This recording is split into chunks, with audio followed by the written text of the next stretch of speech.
السلام علیکم ورحمۃ اللہ وبرکاتہ۔ بعض حضرات پوچھتے ہیں کہ بلڈ بینک میں خون دینا جائز ہے یا ناجائز، تو اس کے جواب میں یہ تفصیل ہے۔ نمبر 1، خون انسانی جسم کا ایک اہم اور بنیادی جز ہے جس سے حیات انسانی کا بقا مربوط ہے۔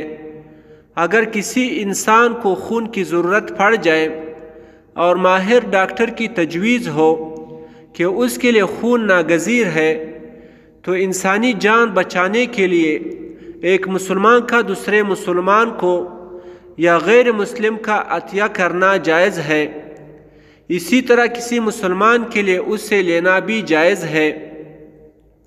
نمبر 2، ایسے بلڈ بینک جہاں لوگ رضاکارانہ طور پر خون کا عطیہ دیتے ہیں اور وہ بینک ضرورت مندوں کو مفت خون فراہم کرتے ہیں، وہاں مسلمان کے لیے خون کا عطیہ کرنا جائز ہے۔ نمبر 3، رضاکارانہ بلڈ بینک کیمپ لگانا اور بلڈ بینک قائم کرنا بھی انسانی ضرورت کے پیش نظر جائز ہے اور یہ انسانی خدمت میں شامل ہے۔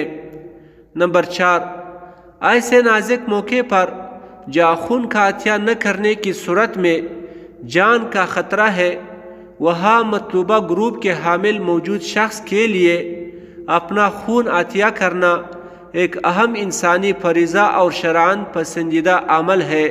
السلام علیکم ورحمۃ اللہ وبرکاتہ۔